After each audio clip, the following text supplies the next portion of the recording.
नमस्कार दोस्तों, आपका स्वागत है मेरे YouTube channel UFS update for stocks. तो आज है 8 सितंबर और आज के इस लेटेस्ट अपडेट वाला वीडियो को जल्दी से स्टार्ट करते बिना किसी देरी के। वीडियो अच्छा लगे तो लाइक एंड सब्सक्राइब करके बेल आइकन दबाना मत भूलिएगा। तो सबसे पहला अपडेट देखिए रहने वाले मोबीक्विक शेयर की तरफ से। आज इस शेयर में काफ़ी तेज़ी देखने को मिला और सिर्फ आज ही नहीं, पिछले कुछ दिन से एक्चुअली लगातार खतरनाक तेज़ी आया इस शेयर में। ओके, और आज कितना करीब 10-11% का तेज़ी आया। ओके, और पिछले जैसे मैंने आपको बताया कि पिछले कुछ दिनों में तो इतना तेज़ी आया ना कि शेयर पिछले 6 दिन में ही 50% के करीब ऊपर भाग गया। मतलब कोई अगर 1 लाख रुपया लगाया होता ना तो वो 6-7 दिन में आप वो समझ लीजिए वो 1.5 लाख रुपया हो जाता। ओके, तो इतना तेज़ी का रीज़न क्या है? तो देखिए रीज़न कुछ अभी पर्टिकुलर ऐसा नहीं कि कोई बहुत पॉजिटिव कोई अनाउंसमेंट आया, बट हाँ, रीज़न मैं कहूँगा इस शेयर का वैल्यूएशन है। ओके, इस कंपनी का वैल्यूएशन है। ओके, ये कंपनी फिलहाल लॉस मेकिंग है तो आप पी रेशियो से तो इसका वैल्यूएशन निकाल नहीं सकते, बट हाँ, आप इसका सेल्स टू मार्केट कैप का रेशियो देखिएगा ना तब आपको पता चलेगा कि ये अपने पीयर्स जैसे कि पेटीएम के मुकाबले ये बहुत सस्ता पे मिल रहा है। ओके, पेटीएम का आप अगर सेल्स टू मार्केट कैप का रेशियो देखिएगा तो वो करीब 9-10 के करीब है, वहीं इसका सिर्फ 1.5-2-2.5 का ही है। ओके, 2-2.5 का है सेल्स टू मार्केट कैप का रेशियो, तो उस हिसाब से ये बहुत सस्ता मिल रहा है। शेयर जब लिस्टिंग हुआ था, लिस्टिंग के बाद से बहुत शेयर गिरा। ओके, और जो लिस्टिंग के बाद से करीब करीब ये शेयर 50-60% गिर गया था। ओके, क्योंकि कुछ क्वार्टर्स में कंपनी का रिजल्ट अच्छा नहीं आया था। ओके, अब अभी जो तेज़ी आया रिसेंटली, ये तेज़ी कितना टिकाऊ होगा वो डिपेंड ये भी करता है कि Q2 का रिजल्ट कैसा आता है।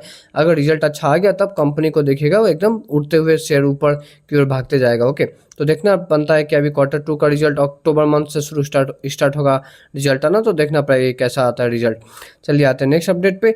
तो नेक्स्ट जो अपडेट है ये देखिए, ये क्विक कॉमर्स की तरफ से। ओके, एक्सपर्ट्स का ऐसा मानना है कि हमारे इंडिया में जो टॉप 5 जो क्विक कॉमर्स वाले जो प्लेटफॉर्म है ना, जैसे इंस्टामार्ट, स्विगी, इंस्टामार्ट और फिर से जोमेटो का ब्लिंकिट, तो ऐसा एक्सपर्ट्स का मानना है कि अक्टूबर में जो है यहाँ पे फेस्टिव सीजन के वजह से 1 बिलियन के करीब ऑर्डर्स आएंगे। ओके, मैं ऑर्डर्स का वैल्यू का नहीं बात कर रहा हूँ, मैं नंबर ऑफ ऑर्डर्स का मैं बात कर रहा हूँ। ओके, तो 100 करोड़ के आसपास ऑर्डर मतलब आने के चांसेस है। ओके, ऐसा एक्सपर्ट्स का मानना है। और जैसे आप देख सकते हैं अभी तो रिसेंटली अमेजोन भी इस बिजनेस में ढुक गया। ओके, फर्स्ट क्लब भी एक बिजनेस में ढुक गया। ओके, तो ये सब भी कुछ कुछ है। ओके, लेकिन मेन तो आपको स्विगी, जोमेटो का ब्लिंकिट है, स्विगी का इंस्टामार्ट, इन दोनों के पास ही मेन मतलब मार्केट शेयर है। उसके बाद जेप्टो भी अभी स्टार्ट हो रहा है, रैपिडो भी अभी इसी बिजनेस में घुस रहा है। ओके, तो जो बिजनेस बहुत ज़्यादा अट्रैक्टिव, जहाँ पे ग्रोथ ज़्यादा होता है वहाँ पे मतलब हर कोई घुसना चाहता है।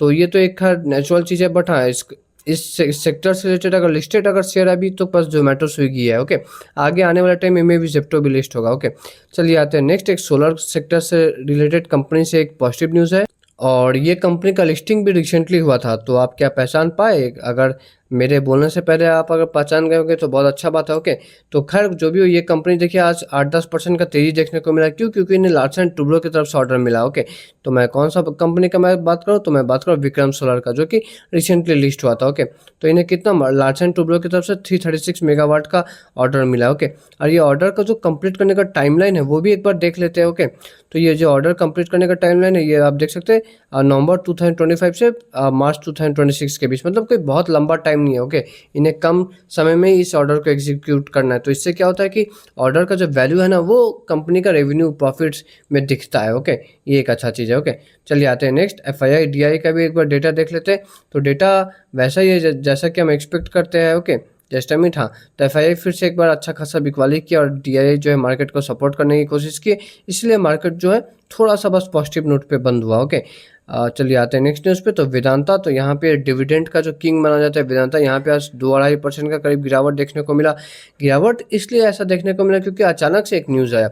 न्यूज़ क्या आया कि ये जो है ये जेपी एसोसिएट्स को ये एक्वायर करना चाहते हैं। ओके, आपको पता होगा जेपी एसोसिएट्स, जयप्रकाश एसोसिएट्स को एक्वायर करने के लिए बहुत दिन से अडानी ग्रुप, डालमिया ग्रुप ये इसके पीछे पड़े हुए हैं। बट अभी रिसेंटली न्यूज़ आया कि वेदांता भी इस रेस में घुस गया। और कितना, अडानी ग्रुप ने 12,000 करोड़ का ऑर्डर दिया था जयप्रकाश एसोसिएट को एक्वायर करने के लिए, बट वेदांता ने कितना 17,000 करोड़ का ऑर्डर दिया। ओके, बट ऐसा होने से शेयर को ऊपर जाना चाहिए, बट शेयर नीचे इसलिए आया क्योंकि नोवामा और भी कुछ कुछ ब्रोकरेज फर्म है जिनका ये मानना है कि वेदांता का तो ये जो जेपी एसोसिएट्स का जो बिजनेस है इससे कोई लेना देना ही नहीं है। तो ये अब ऐसा बिजनेस जिससे कि मतलब इनका कोई एक्सपीरियंस नहीं है जिस बिजनेस में, जिससे कोई रिलेशन नहीं है, उस बिजनेस में क्यों घुसना चाहते हैं। तो इस वजह से जो है इन्हें आप कह सकते हैं कि थोड़ा नेगेटिव मतलब जो ब्रोकरेज फर्म्स है वो थोड़ा नेगेटिवली इस चीज़ को देख रहे हैं। ओके, आप यहाँ पे देख सकते हैं नोवामा in a fresh note, okay, note on Vedanta said, okay, entering into unrelated business by acquiring Jaiprakash associate asset would hurt the stock valuation. तो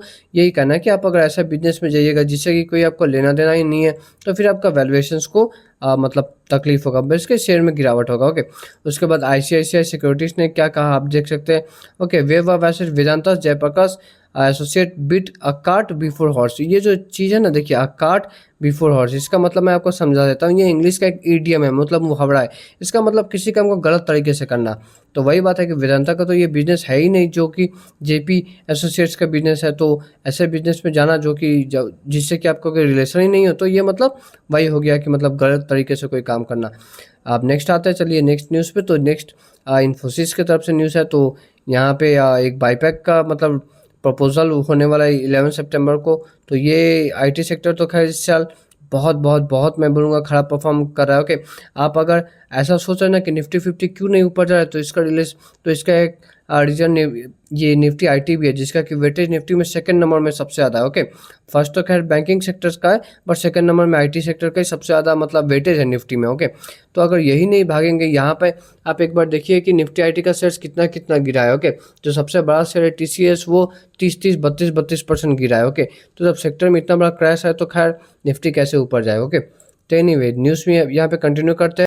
तो देखिए 11 सितंबर को एक्चुअली एक मीटिंग होगा। ओके, इन्फोसिस का, जहाँ पे कि ये जो बाईबैक है इससे रिलेटेड मतलब डिसीजन लिया जाएगा। इससे पहले 2022 में कंपनी ने बाईबैक किया था, जहाँ पे कि 9,300 करोड़ का इन्होंने माल खरीदा था मार्केट से। ओके, और अभी फिर 2025 में भी अब होने वाला है। ओके, चलिए आते हैं नेक्स्ट गोल्ड से रिलेटेड। तो गोल्ड जो एक बार फिर से ऑल टाइम हाई पे मतलब हिट करा है, क्योंकि फेडरल रिजर्व ने बोल ही दिया था कि सितंबर में हम रेट कट करेंगे। ओके, और जब गोल्ड ऑल टाइम हाई पे जाता है तो फिर गोल्ड फाइनेंसिंग वाली कंपनीज का गोल्डन मोमेंट आ जाता है, जैसे कि मनप्पुरम फाइनेंस हो गया, ओके, मुथूट फाइनेंस हो गया। तो ये सब कंपनी को भी आप रडार पे रख सकते हैं। दोनों कंपनी बहुत अच्छा है। ओके, बात याद रखिएगा गोल्ड प्राइसेस पे इनका शेयर का भाव बहुत मतलब डिपेंड करता है। अगर गोल्ड प्राइसेस कल से गिरने लगे ना, तो फिर इन शेयर्स में भी गिरावट आएगा।